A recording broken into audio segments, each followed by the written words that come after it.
In order to understand the Bible, we must first receive the root of David, who came to this earth a second time, and learn from him.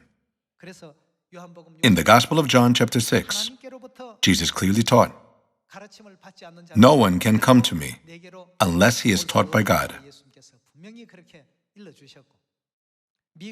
It is written in the book of Micah, chapter 4, "In the last days, what would God do for all people?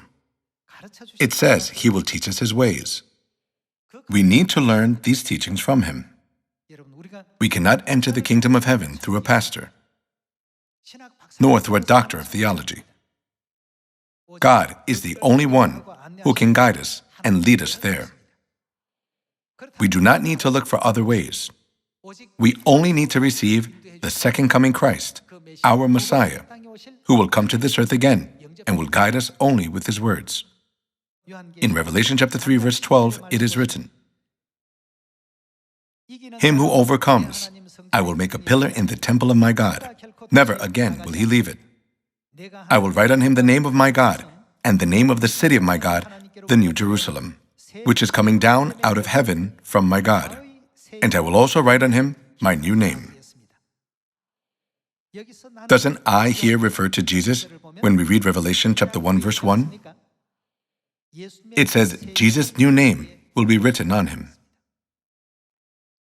So we must receive him, who will appear a second time to this earth with a new name.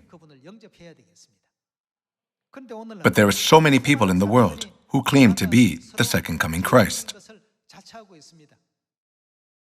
How can we recognize him?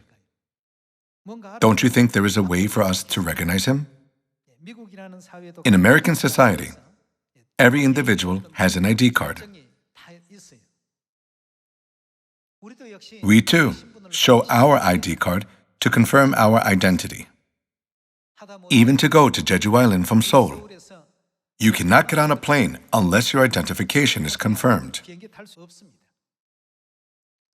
In the same way, don't you think there has to be a sure identification for the root of David who has come to this earth a second time? Let's take a look at Isaiah chapter 55, verse 3. "Give ear and come to me. Hear me, that your soul may live. I will make an everlasting covenant with you, my faithful love promised to David."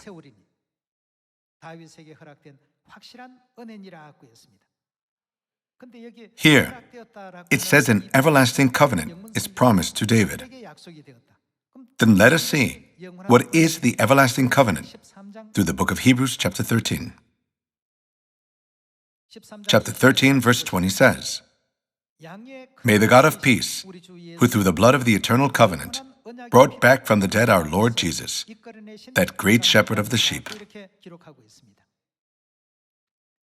Where and when did Jesus teach about the blood of the eternal covenant?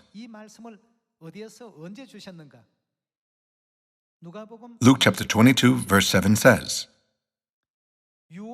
"Then came the day of unleavened bread, on which the Passover lamb had to be sacrificed.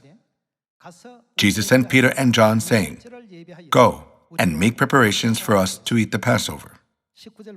Verse 19, "And he took bread, gave thanks and broke it, and gave it to them, saying, 'This is my body given for you.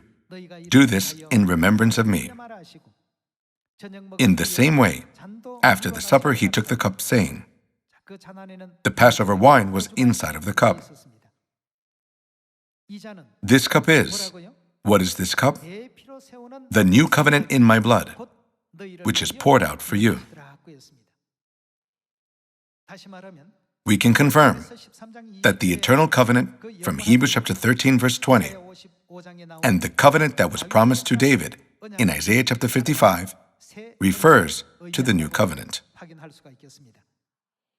Thank you very much.